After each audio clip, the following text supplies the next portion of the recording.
O professor já trouxe aí 6 livros aí, que trabalho incrível, né? Professor, o que seria o Jesus da Bíblia, segundo a pergunta do podcast Três Irmãos? Iniciando pelas narrativas do seu nascimento, uma construção lendária.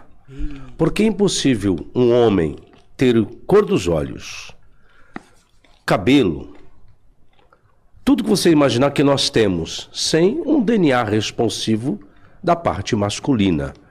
Então, cientificamente, se eu aceitar o relato, eu posso ter o Jesus da Bíblia como real? Posso, contanto que fosse os meios normais e naturais. Não uma questão genéticos. Sim, não uma questão sobrenatural, que aí eu teria muita dor de cabeça a respeito disso. Até entendo a construção do porquê os escritores fizeram isso, porque, infelizmente, o costume do Evangelho de Mateus, uma das maiores prerrogativas, é trazer cumprimentos proféticos. E dentro dessa natureza você tem Isaías 7,14, que é uma das minhas obras que eu escrevi, que procura corresponder a essa concepção virginal. Então você vê que existe tudo uma elaboração. Eu não posso dizer que Jesus não tenha existido, mas o meio primário da primeira prerrogativa, a concepção, sim, cientificamente não tem como, né? E outra, por que também? Veja bem. Se ele vem para trazer uma prerrogativa do messianismo, ele precisa vir de uma tribo. E a tribo não se passa pela mãe, se passa pelo pai. Porque você tem a lei da primogenitura. Então você tem uma cultura judaica inserida dentro desse seio, desse meio. E aí a gente pergunta, o Espírito Santo é neutro? Poxa, então ele pode ser de qualquer tribo? Só que não, tem que ser de uma tribo específica. Mas para se tornar judeu, você precisa vir de um útero, de uma matriz judaica. Você precisa, lógico, da mulher e precisa do pai. Só que a linhagem passa pelo pai e não pela mãe. Mas a descendência vem do útero para o judeu. Hã? Precisa de um útero judaico para ser judeu. Não vamos dizer assim judeu, precisa do pai ser. O pai. O pai tem que vir da tribo de Judá, não necessariamente a mãe. Na antiguidade, né, vamos dizer, naquele mundo bíblico, o que era honrado era a questão patriarcal. Já no judaísmo, que vai evoluindo ao longo dos séculos, extremamente e unicamente você tem que ser gerado por um ventre judaico. Então isso aí é importantíssimo, essa informação.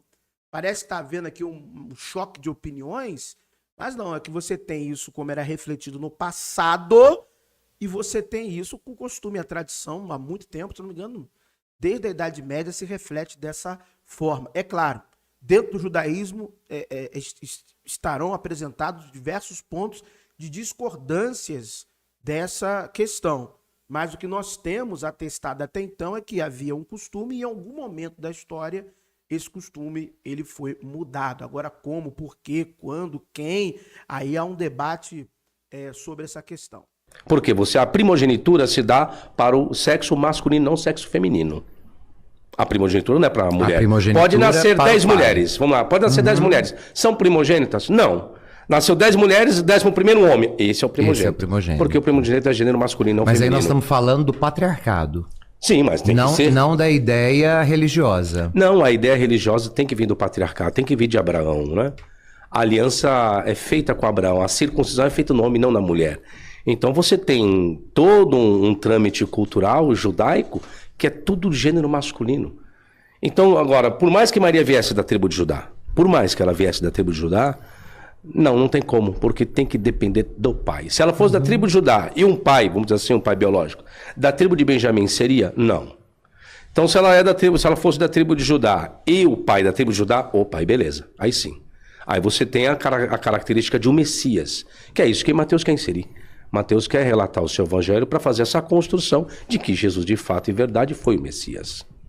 Então eu só não concordo com a concepção virginal. Posso tê-la como virgem, e se ela continuasse pós, para mim não teria problema algum, mas que fosse pelos meios naturais, porque ele teve olhos, teve cabelo, dialogou. Se eu for colocar tudo isso físico, cientificamente, não tem que ter a parte do esperma. Absorveu a genética. Sim, tem que ter a parte do esperma. Mas considerando que nós estamos falando de uma divindade, Deus, para ser Deus, não precisa da matéria, né?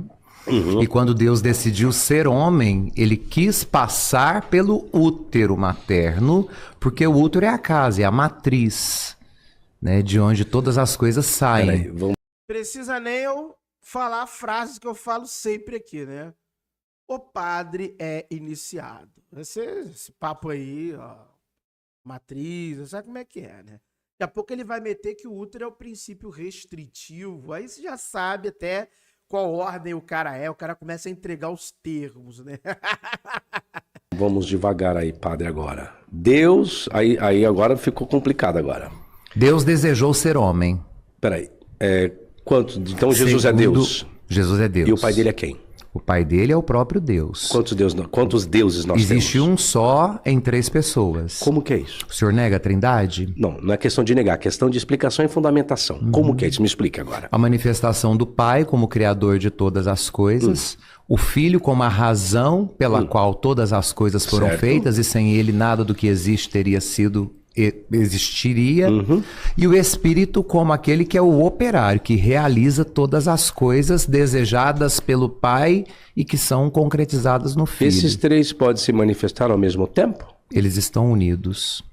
Não, veja bem. Não estou falando em unidade em pessoa. Eu falei se os 3 podem se manifestar distintamente ao mesmo tempo, pode?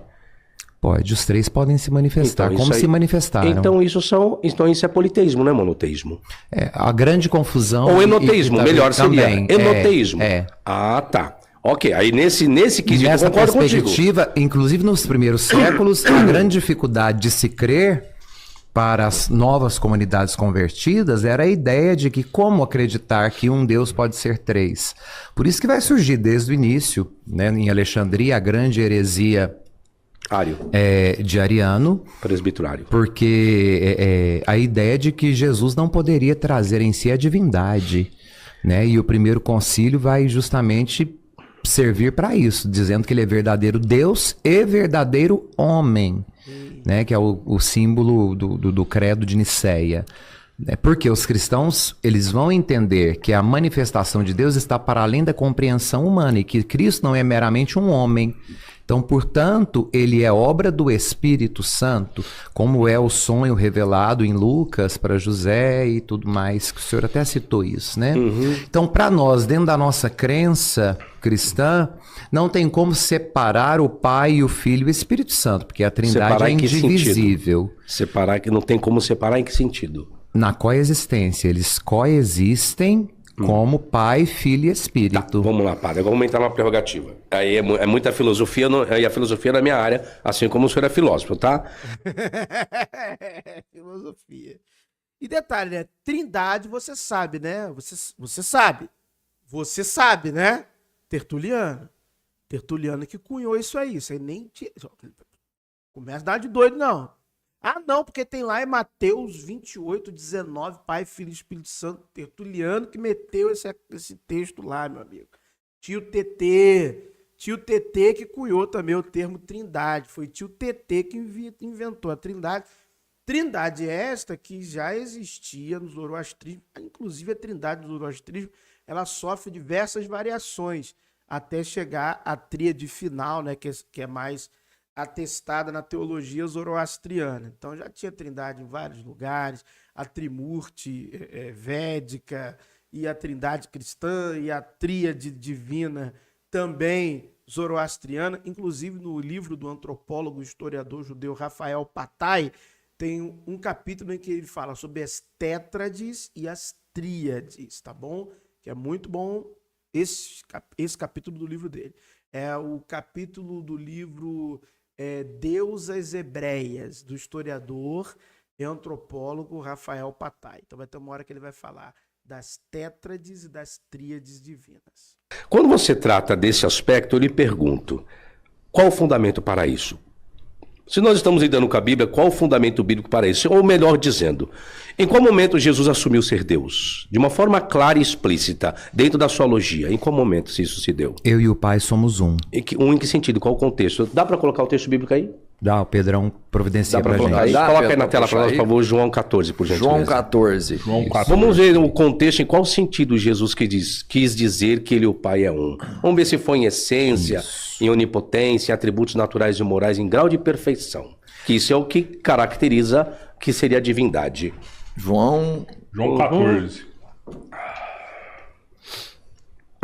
Não se perturbe o vosso coração, credes em Deus, crede também em mim. Na casa de meu pai há muitas moradas. Se não fosse assim, eu vou-lhe teria dito. Vou preparar Para um pouquinho, padre. lugar. Por que Jesus falou que na nossa casa há muitas moradas? Por que colocou a casa do pai e não nossa, já que ele é divino também? Por que ele colocou que na casa do meu pai há muito, na casa do meu pai? Por que não colocou na nossa casa muitas moradas? Se não fosse assim, nós vos teríamos dito, iremos preparar-vos lugar. Por qual razão, então, ele colocou do pai e não a nossa casa? Primeiro porque ele está ensinando que o pai é nosso. Essa participação da humanidade na paternidade divina. Então a humanidade é divina? A humanidade é divina. Nós somos imagem e semelhança de Deus. Mas que sentido, padre? Nós somos imagem e semelhança de Deus. Naquilo da potencialidade do bem, da unicidade, da bondade, de ser perfeito, de buscarmos a beleza, a unicidade, o belo e o verdadeiro, que são os atributos. O bom, o belo e o verdadeiro, a unicidade. Digita, todo vídeo que o padre aparecer aqui e der esses negócios, digita. O padre é iniciado. Por favor, dê a sua contribuição. O padre é iniciado. Atributos divinos. E o mal, onde entra nesse quesito? Porque nós somos mal também. Quando eu deixo de praticar o bem. Porque o mal não é uma essência, o mal é uma ausência. O mal é uma ausência. A ausência do a bem. mentira seria o quê, padre? A ausência da verdade. Deus poderia mentir? Nunca. E se eu lhe provar que Deus mentiu? Na Bíblia. Na Bíblia, nós podemos entender que os autores sagrados podem ter se equivocado. Deus jamais. Aí o senhor está na filosofia, aí o senhor está articulando sem um fundamento. Eu vou usar a Bíblia não, como fundamento. Com o fundamento dos autores sagrados. Você está dizendo que Deus não pode mentir. Se Deus pode ser convencido pelo homem, Deus pode ser convencido pelo homem? Que Deus que é esse que pode ser convencido pelo homem? A partir do momento em que o homem se revela diante de Deus gratuitamente, despido das suas vestes de matéria e permitir que a graça de Deus o alcance, Deus pode muito bem ser convencido pelo homem. Despido de suas vestes de matéria. Eu vi isso na aula. Meu amigo, você tá pensando o quê? Quem sabe a ordem do padre aí? Tá muito na cara a ordem que o padre iniciou, hein? Eu acho que tá. Se ele não iniciou lá, ele leu uns livros lá, hein? Digita aí. Qual a ordem você acha que o padre Fábio Marinho pertence? Digita aqui nos comentários aqui, vai. Então esse Deus está bem natural. Vamos voltar para o texto de João 14, vamos lá? Vamos ver aonde que Jesus e o Pai são um em essência. Isso. Tomé disse, Senhor, nós não sabemos, versículo 5, nós não sabemos para onde vais, né? E como podemos saber o caminho? Disse-lhe Jesus, eu sou o caminho, a verdade e a vida. Ninguém vem ao Pai senão por mim. Vamos parar aí. O versículo 6, padre, existe uma questão interessante ali, que se agora Jesus, parece que ele tira o Pai, né? Apenas ele, eu sou o caminho. Eu vim para isso. E a verdade e a vida. Ninguém vem ao Pai senão por mim. Quando você pega esse senão, essa alternativa, essa conjunção condicional alternativa, senão por mim, não é vai ao Pai, como muitas pessoas entendem. Você tem que ter Jesus para ter acesso ao Pai lá na eternidade. Não está escrito isso. O verbo não é ir, o verbo é vir. Ninguém vê ao Pai. Então ele está dizendo que ele e o Pai têm alguma coisa em comum. Aí vamos continuar para ver o que seria isso? Se vós conhecesseis a mim, também conheceríeis a meu Pai. E já desde agora o conheceis e o tendes visto. Peraí. Vai entrar a questão ilógica que Felipe vai trazer esse argumento. Disse, Senhor, mostra-nos o Pai o que nos basta. Disse-lhe Jesus, estou há tanto tempo convosco e não me tendes conhecido, Felipe? Quem vê a mim, vê o Pai. E como dizes tu, mostra-nos o Pai? Não crês tu, um ato de fato, não, ato de crença, de fé. Não crês tu que eu estou no Pai, que o Pai está em mim? Agora vem o detalhe. As palavras que eu vos digo, não as digo de mim mesmo, mas o Pai quem está em mim, é Ele quem faz as obras. Isso. Então você tem aí a construção do Logos, que é a construção do Evangelho de João. Isso. Então você tem a palavra Logos, e você tem um cumprimento dessa palavra por intermédio do Pai. Logo, são duas coisas distintas. Já assistiram o meu vídeo aqui sobre o Logos, do Filo de Alexandria, o conceito do Logos? Uma aula aqui? Vou ver se eu deixo aqui na descrição do vídeo ou estou no primeiro comentário fixado. A palavra não é ação. A ação vem por intermédio da palavra. Isso. A palavra por si só, ela só pode ser construída se o Pai construir por intermédio da palavra. Então já são coisas distintas, não são a mesma coisa. Sim. Nesse caso. Tá? Próximo versículo. 11. Credes, ok, já foi. Crede-me que eu estou no Pai e o Pai em mim. Crede ao menos por causa das mesmas obras. Na verdade, vos digo que aquele que crê em mim também fará, olha que interessante isso, as obras que eu faço, e as fará maiores do que estas, pronome demonstrativo daquele que ele já tinha feito, porque eu vou para o meu Pai. Assim como que ele vai se o Pai já está. Você vê que não é uma construção redundante. Você vê que quando você vai segmentando o texto, primeiro ele coloca que o Pai está com ele. Eu sou o caminho, a verdade e a vida. Ninguém vem ao Pai a não ser por mim. Porque eu e o Pai estamos aqui juntos, fazendo as mesmas obras.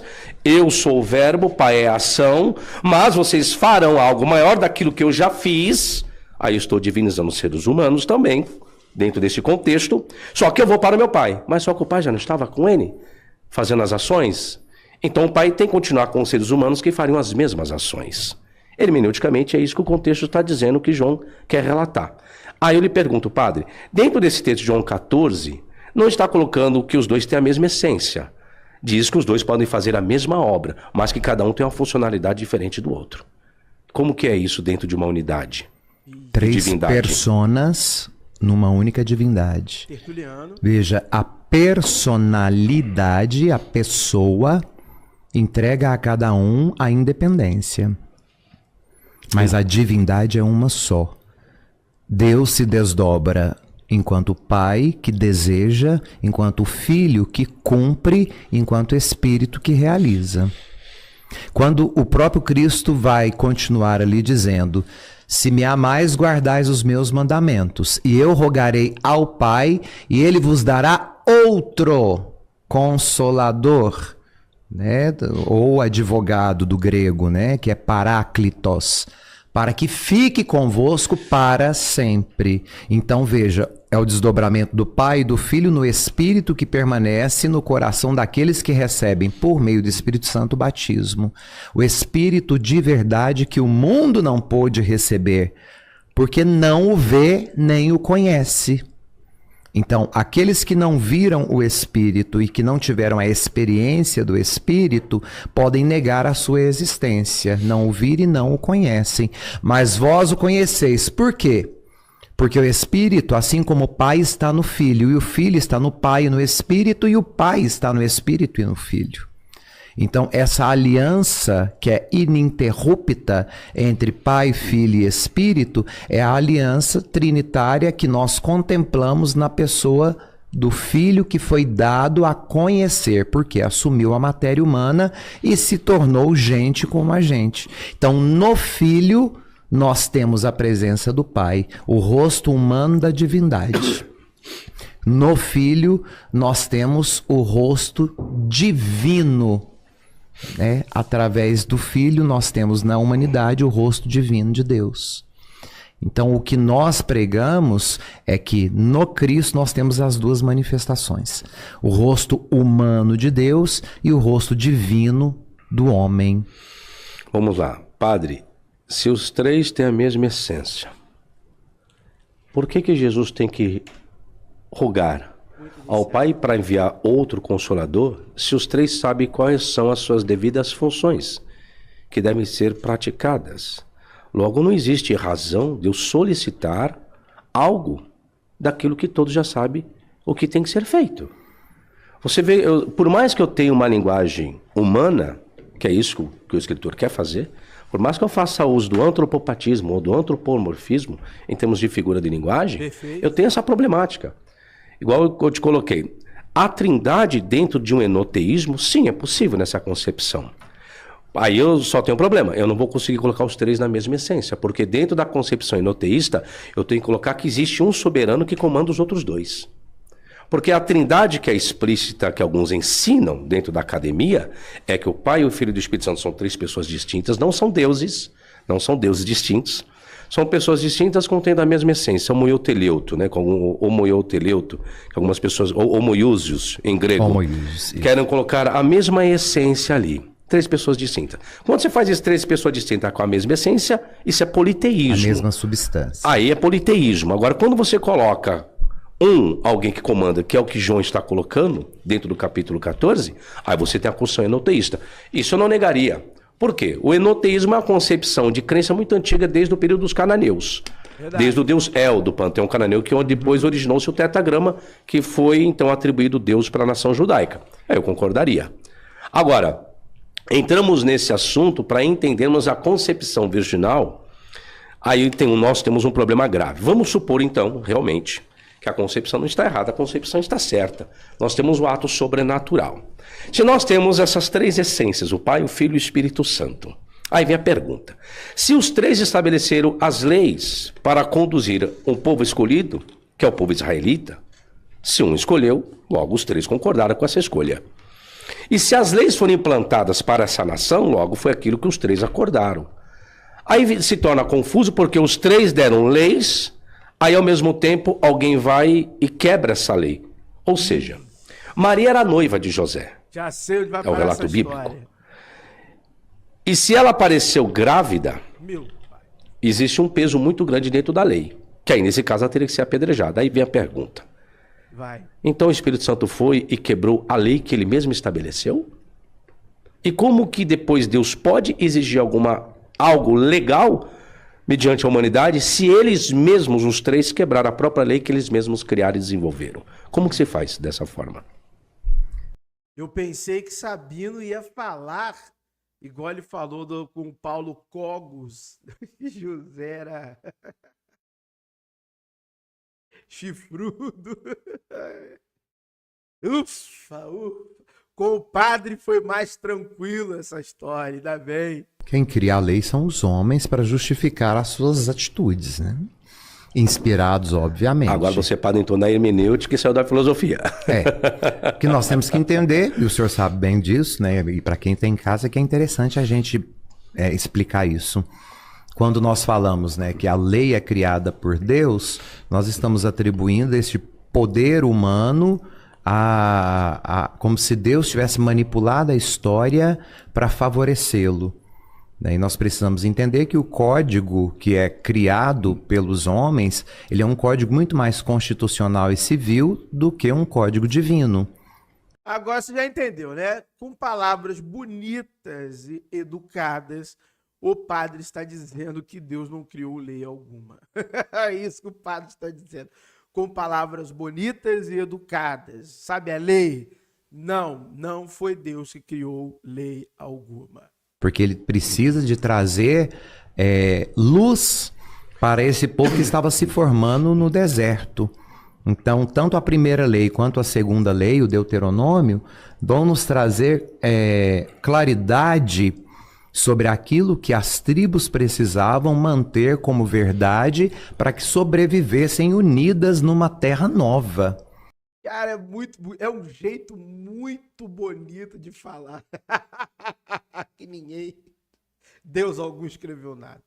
Eles precisavam de um código moral e civil que adotassem como a sua verdade, até que uma verdade sagrada para que pudesse empoderá-los de maneira sociocivilizatória e mantê-los unidos e firmes em meio ao deserto e às adversidades da região do Levante. Deus escreveu nada. Eles vão entrar numa terra nova, que eles vão chamar de prometida, e era preciso ter uma lei comum a todos eles. Então cria-se aos pés do Sinai a primeira lei, e depois do exílio da Babilônia isso tudo vai ser ressignificado, né? E ali vai surgir então essa ideia que pode beirar a ideia da divindade politeísta, porque todas as comunidades até então eram politeístas e, curiosamente, baseada em três divindades, né? Desde o Egito até a nova Canaã, o Israel pós-exílico. E quando Deus se manifesta na pessoa do Filho por meio da ação do Espírito Santo, ele quer colocar um fim a tudo isso. Ele vai dizer que o Pai, o Filho e o Espírito são um só, justamente porque o homem está buscando muitas explicações. Falta para o homem tem lacunas a serem preenchidas que a fé não conseguiu tocar. E para evitar o politeísmo, o monoteísmo vai nos dar então a ideia do único Deus. Só que o cristianismo desdobra esse único Deus em ações. João vai dizer na sua carta que Deus é a experiência do amor. Então ele vai reduzir Deus a um substantivo, amor. E nós sabemos que no grego existem palavras diferentes para designar o que é Deus. Então, quando João nos diz Deus é amor, ele está dizendo não o substantivo que recebe a ação. Ele está dizendo que Deus é um verbo, é amar. É a atitude de levantar-se do seu lugar e ir ao encontro do outro para fazer com que o amor aconteça. Tem algum ateu assistindo aí que vai aceitar Jesus depois? Tá bonito, né? A explanação do padre, rapaz. Olha aí, ó. Iniciadão. Olha, parece que ele tá dando meio um sorrisinho aqui, ó. Sabino, vou te converter. Então, Deus não pode ser visto como substantivo, né? O grego vai deixar isso muito claro para a gente. Então, Deus é amor, mas a partir do momento em que você ama. Portanto, Deus é verbo, Deus é amar. Então, a manifestação de Deus se dá naquilo que nós fazemos quando nós imitamos o Cristo, que diz, eu vos dou um novo mandamento. Amai-vos uns aos outros como eu vos amei. Então aqui nasce o mandamento do amor como a justificativa para chegar a Deus, que é Pai, por meio do Filho. Só que só se pode amar aquele que está pleno do Espírito Santo. Só pode fazer as obras do Cristo aquele que está pleno do Espírito. Por isso que ele diz, e farão obras maiores. Por quê? Porque conheceram a essência de Deus, que é o amor. Então, a partir dali, você vai realizar coisas maiores. E nós vamos usar isso na Igreja Católica, inclusive, para justificar a comunhão dos santos, que é negado dentro do protestantismo, né? Como que pode, né? Vão fazer obras maiores do que essa que vocês viram na minha presença. Por quê? Estarão cheios de mim. Estarão cheios daquele que o Pai vos enviará, o outro Consolador, ou o Paráclito, o advogado. Vocês estarão plenos dele. Por isso que após essa passagem nós vamos ter tudo o que acontece, se desenvolve da morte e ressurreição de Cristo, a sua ascensão aos céus, e quando ele volta, vem aquilo que nós professamos no credo, né? Creio no Espírito Santo, Senhor que dá a vida e que procede do Pai e do Filho. E com o Pai e o Filho é adorado e glorificado. Ele que falou anteriormente pela boca dos profetas. Agora ele se dá por inteiro. É porque ele é derramado sobre as pessoas por meio do batismo, que é o que o Cristo nos ensina. O padre falou uma coisa a respeito da lei. Ainda até falei, agora o padre saiu da filosofia e entrou na hermenêutica. O padre colocou que as leis foram criadas pelos seres humanos, certo? Sim. Os 10 mandamentos, então, são humanos, não são divinos? Na sua concepção? São inspirados para que os homens pudessem ter uma disciplina. Então, mas dizer que eles são exclusivamente divinos seria um equívoco. Ok, então o relato... Olha a cara do padre. Eu falarei a verdade, somente a verdade, nada além da verdade. Olha essa carinha aqui agora. Cadê assim, ó? Deixa eu tentar imitar o padre. Falarei a verdade. Somente a verdade. É, meu amigo. O padre sabe, tá de bobeira? O que fala que Deus escreveu os 10 mandamentos, seu próprio dedo, então esquece isso. Para o cristianismo, nós entendemos que os mandamentos são dados, inspirados, porém, os homens vão criá-los a partir de uma necessidade de constituir uma lei que fosse comum a todas as tribos que estavam ali formando agora o novo povo de Deus. Ok. Então, se tratando da lei, é uma lei humana. Ok. Aí na concepção tem que ser sobrenatural. Então, a concepção pouco importa, porque a concepção, o Espírito Santo não está preocupado com leis humanas. Logo, então, nós não temos nenhuma lei divina, seria isso? Temos a lei divina, sem dúvida nenhuma. Porque não cometerás adultério. Isso aí Ó, se o padre é iniciado de fato, lei divina para ele é outra coisa que eu sei o que é. Não é necessariamente que está no texto do Antigo Testamento ou em outras tradições religiosas, não. Padre. é uma lei divina ou uma lei humana? É uma lei humana inspirada. Porque era possível, naquela época, o senhor bem sabe, como pesquisador, que você tivesse relações com as mulheres dos outros e era comum para as tribos que eram pagãs. Ok. Então o monoteísmo vai tirar esse resquício do paganismo e vai criar a ideia do adultério. Certo. Padre, se as Cara do padre entrega ele toda hora. leis são humanas, inspiradas pelo divino. O professor Sabrino deve estar pensando assim, pô, mas padre ensaboado, escorregadio. Ensaboadinho, padre, hein? Logo, as leis existem para serem as pessoas cobradas por aqueles que estão infringindo da lei. Mas mesmo assim elas são humanas. Ok. Nós temos um problema grave nesse quesito quando se trata a respeito da Trindade ou da atuação do Espírito Santo entre o Pai e o Filho também. Porque quando nós chegamos a respeito da blasfêmia, alguém será penalizado porque blasfemou. Logo, então, existe uma legalidade. Se existe uma penalização, existe uma legalidade. Havendo legalidade, existe uma lei. Como que eu posso entender, só para nós fecharmos essa questão da Trindade, se realmente são as pessoas distintas contendo a mesma essência? Logo, o que pode para um, pode para os outros dois. O que não pode para um, logo não pode para os outros dois. Por que então a blasfêmia apenas e exclusivamente contra o Espírito Santo não há de ser perdoada e contra os outros sim? Se tem a mesma essência, não tem nada de errado aí não? Tem a essência de Deus é o Espírito, né? Então quando nós blasfemamos contra o Espírito, então estamos blasfemando contra o Pai, o Filho e o Espírito. Não meramente contra a pessoa do Espírito. Só que aí Jesus falou que não. Toda blasfêmia contra o Pai há de ser perdoada e contra o Espírito não. São questões distintas aí, padre. No São distintas, sem então, dúvida. Mas o Espírito, a blasfêmia contra o Espírito é justamente negar que tudo aquilo que o Pai fez por meio de Jesus Cristo não é uma verdade. Então o que é blasfemar contra o Espírito? Negar a própria obra da salvação. Nesse não é o contexto, padre. O conceito é exorcismo. A blasfêmia só se dá quando você atribui o ato do exorcismo, o poder de que alguém está exercendo exorcismo ao Beelzebub. Esse é o contexto. Blasfêmia seria isso. A blasfêmia contra o Espírito Santo só se dá no ato de exorcismo. Esse é o Correto. Está correto, professor Fábio Sabino. É isso mesmo. contexto. A hermenêutica é o que diz. Isso é quando o contexto em que o Cristo fala, né? Quando isso é o ele contexto.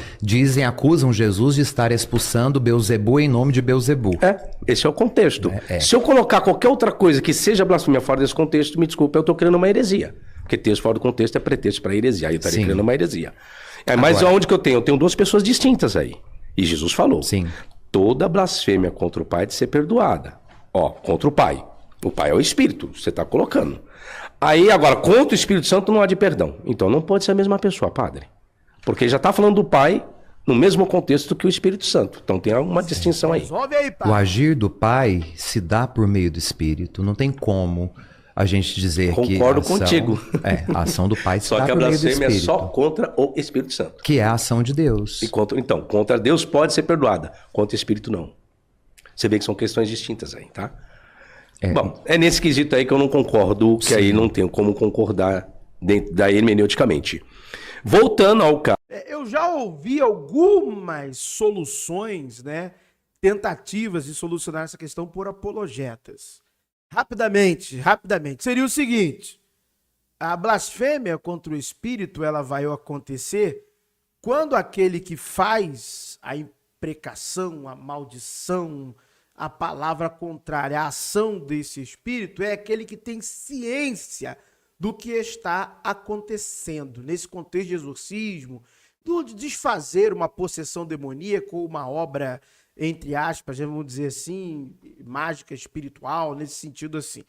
Então, a pessoa que está blasfemando, ela tem a ciência da atuação do espírito, mas por causa do sujeito que realiza e por aí vai, ele diz que não é, isso é maldição, não é. Bom, mas só pode fazer essa obra o espírito. Não, mas aí não é, e você não é.